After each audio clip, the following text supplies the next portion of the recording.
Hi everyone, I'm Sandy, and today I am back with Tag Tuesday with the JFK tag, which is an original tag created by Very Literary Kari. I will link her video in my description so you can go check out the original tag.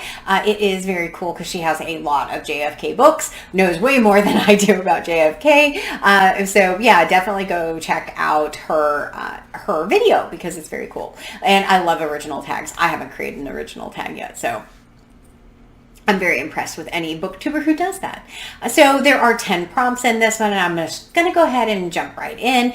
10 of us and one more is prompt 1. Rose and Joe Jr. had a boat called Tenuvus to signify the 10 members of the Kennedy clan. With the birth of Ted, the family named another boat One More, which I thought was really kind of funny. What book with a large cast of characters would you recommend? So I immediately, of course, thought Lord of the Rings or the Chronicles of Narnia, which have a number of books and a number of characters. But I actually have one that I think works really, really well for this.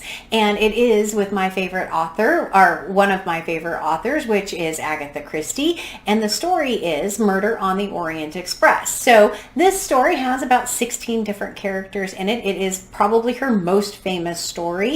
It has been adapted into movies several times. And it, of course, features the magnificent Hercule Poirot. And the premise is that there are about 16 characters in this book. They're on a train, someone is murdered, and Poirot is trying to figure out, of course, who did it.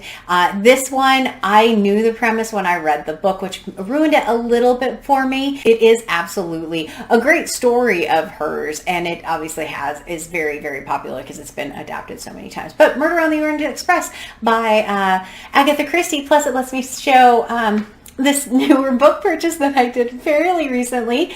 And this one is the Barnes & Noble copy again, which also has these lovely, lovely end papers in it. And the end, which is super, I believe, bronzy colored, which also is around the border here. This book also has the merger of Roger Ackroyd in it, which, a fun fact, is actually the only Agatha Christie on my 1001 book list. So, fun fact.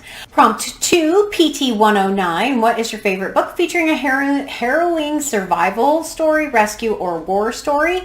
So, I have read a number of different war stories. One is like All is Quiet on the Western Front, or Nightingale by Kristen Hanna, which is a more current or more recent release, I guess. And though I'm not sure it's a harrowing survival, it is a harrowing survival war story. But the one that I really do want to talk about is Unbroken by Lauren Hillenbrand. I really would like to be able to read this book. I have it actually as a digital copy and haven't read it. I think it is one that is supposed to be just magnificent and is exactly the kind of, I think, the intent of this particular prompt. I just unfortunately haven't read it quite yet. Prompt number 3, Addisons Disease.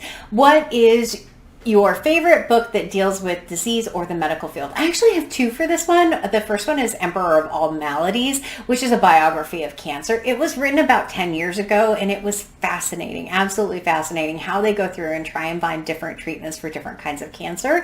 Unfortunately, because it was written 10 years ago, it's probably out of date now, but it is absolutely a wonderful book. It is a chunk of a book, which I don't have a physical copy of because I loaned it to a friend, and then he kept it, which happens all the time with books. So if I ever loan a book to someone, I never expect it back. I expect to never see it again. And then the second book in the medical field is actually The Immortal Life of Henrietta Lacks by Rebecca Skloot. This book was also published about 10 years ago and is about a woman who, I believe in the 1960s, if I remember correctly, had her DNA harvested or had a blood sample taken, and her cells have been used in so many experiments, an unreal number of experiments, where they keep, I believe, cloning her DNA and keep using them over and over and over again. And the family and Henrietta Lacks knew nothing of this.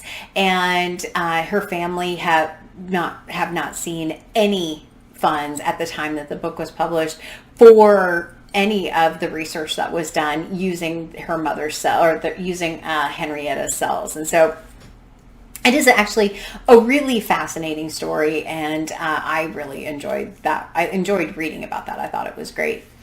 Prompt 4, Camelot, what real or imagined dynasty would you like to read more about? I don't have a good answer for this one. I can't think of a really amazing one in here as far as something that I would like to read more about. This isn't really kind of in my wheelhouse. So I don't, other than obviously I do like Camelot, and I do like the Knights of the Round Table, but I think there's quite a bit published about that I probably could read. 5, High Hopes. Frank Sinatra re-recorded the song for Kennedy's 1960 presidential run. If you ran for office, what would your campaign song be? I have no idea. I don't think anyone needs to see me run for office. I think that would be not good. I'm not a political person really at all. And so I don't see me ever running for office. If I did, it would probably be something like Stronger by Kelly Clarkson, or Fighter by Christina Aguilera, or the last one is Confident by Demi Lovato, or something that has Troublemaker in it, something along those lines. But yeah, one of those probably. Prompt 6, we choose to go to the moon. Name the last book that you read that was set in space. I'm going to go with The Hitchhiker's Guide to the Galaxy by Douglas Adams. I don't know if this is quite the last one that I read, but it's certainly the one I remember the most. It is a classic for a reason, and all I can say is that the answer is 42. And if you haven't read it, you should read it because it's interesting. Prompt 7, Coconut. The coconut shell JFK carved a rescue mission on during the PT-109 incident was encased in plastic and used as a paperweight in the Oval Office. Do you have any neat desk items or mementos on your desk? I have little things on my desk, like the jar that I draw my tags from. This is actually something that I bought at a ceramics shop in Tokyo and is one of my favorites. It also happens to be one of my favorite colors. But yeah, this is one thing that always sits on my desk. Another thing that always sits on my desk is this lovely little plaque that my best friend gave me. It says, "You are the peanut to my butter, blue in my sky, flip to my flop, cherry to my sundae, spring in my step, milk to my cookie, glaze on my donut, and best to my friend." And I look at this every single day and think of her, which is absolutely wonderful because I don't get to see her nearly as much as I would want. So yeah, but that's on my desk. I also, just to give you a little idea of what she's like, she also gave me this this candle, which says, "Our friendship is like this candle. If you forget me, I'll burn your fucking house down." So I don't normally swear on here, but I thought that was really funny. And this also sits on my desk as a reminder that, just as a reminder. But those are the couple things I have sitting on my desk.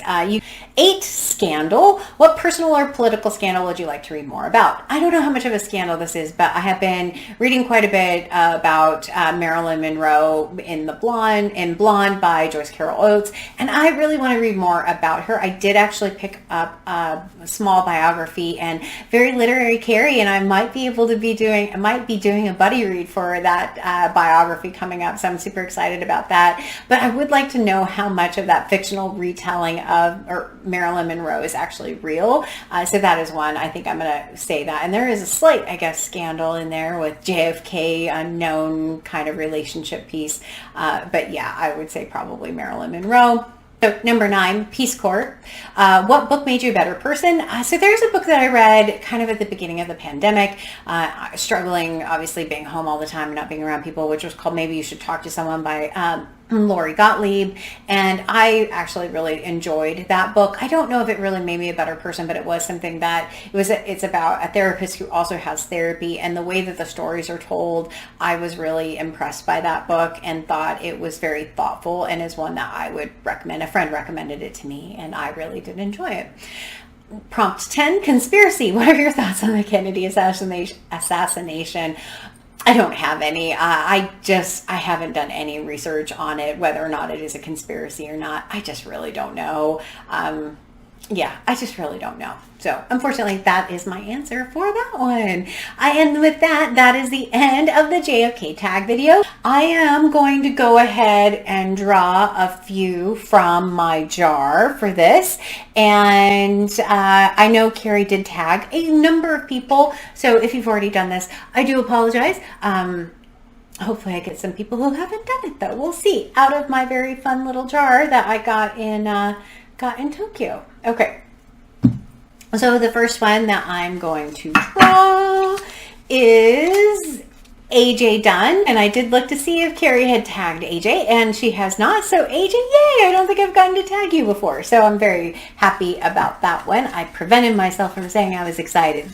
So I'm going to draw my second one, and here is the piece of paper, and the next one, this is actually Spill the Tea and Read, which is Jess's channel. That's Jess's channel. If you're not familiar with Jess's channel, please go and check her out. But Jess from Spill the Tea and Read and AJ Dunn Reads and Writes, you two are the ones that win, if you consider getting tagged winning, for the JFK tag. So hopefully you like that. I do have a little bit of a JFK Maryland theme going this week, which you'll see tomorrow. So, but with that, like, comment, subscribe. If you have tagged me in something and I haven't responded, please know I have a backlog of tags that I am working my way through. I love being tagged. I find it to be really one of the funnest things in this community. And with that, like, comment, subscribe, and until next time, everyone, thanks. Bye.